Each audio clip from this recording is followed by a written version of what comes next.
హిందువుల విధ్వంసం గుర్తొచ్చింది అధ్యక్ష. చంద్రబాబు గారిని 53 రోజులు జైల్లో పెట్టి ఆయన ఇబ్బంది పెట్టిన విధానం గుర్తొచ్చింది అధ్యక్ష. అమరావతి రైతుల్ని దారుణంగా రక్తాలు వచ్చేలా కొట్టి కేసులు పెట్టింది గుర్తొచ్చింది అధ్యక్ష. తిరుపతి కల్తీ లడ్డులు గుర్తొచ్చినాయి అధ్యక్ష.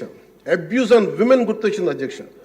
మన కళ్ళ ముందు వీళ్ళు విధ్వంసం తెలియజేస్తూ ఉన్నారు. వీళ్ళు ఈ స్థాయిలో ఇక్కడ ప్రవర్తిస్తే దానికి సంబంధించి బయట ఇట్లాంటి గొడవలు జరుగుతాయి అధ్యక్ష.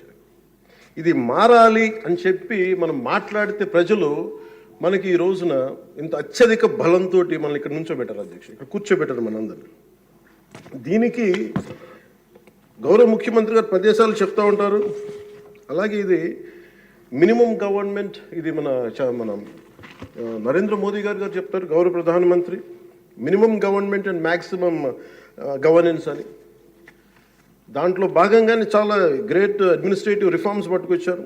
ఈ రోజున వాట్సాప్ గవర్నెన్స్ కూడా ముందుకు తీసుకెళ్ళడానికి ఆయన అనుభవం.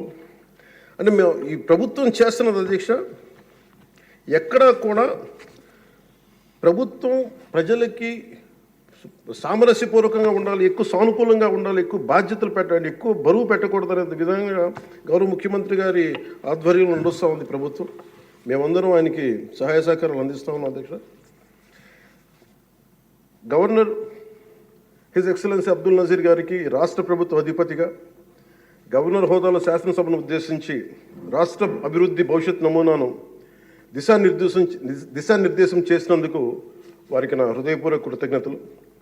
అలాంటి ఉన్నతమైన వ్యక్తి ఇస్తున్న సందేశాన్ని చూసి వైసీపీ వాళ్ళు బాయ్కాట్ చేయడం చాలా దురదృష్టకరం. ఇలాంటి ఆయన చూస్తూ ఉన్నాను అధ్యక్ష.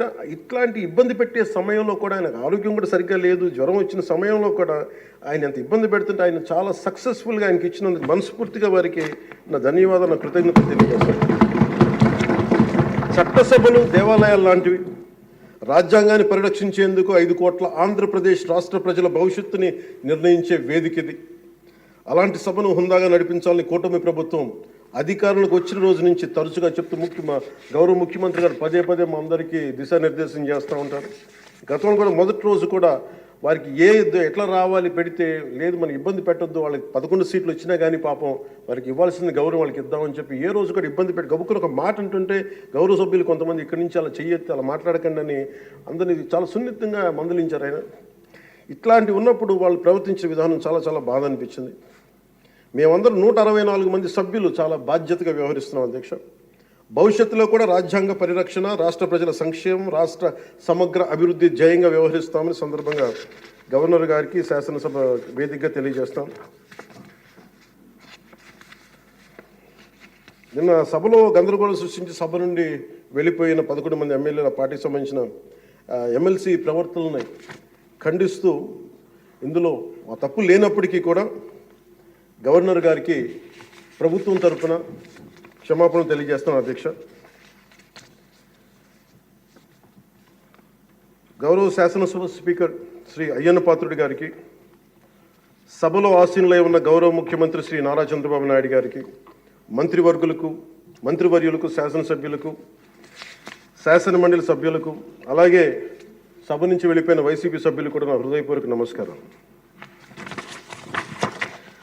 అధ్యక్ష, మేము ఆర్థిక ఇబ్బందులు పడుతున్న రాజధాని ఇచ్చి కూడా రాజధాని నిర్మించుకోలేని రాష్ట్రంలో గత ప్రభుత్వం రాజధానిపై నిర్మాణం దృష్టి పెట్టకుండా 3 ముక్కలాట ఆడింది.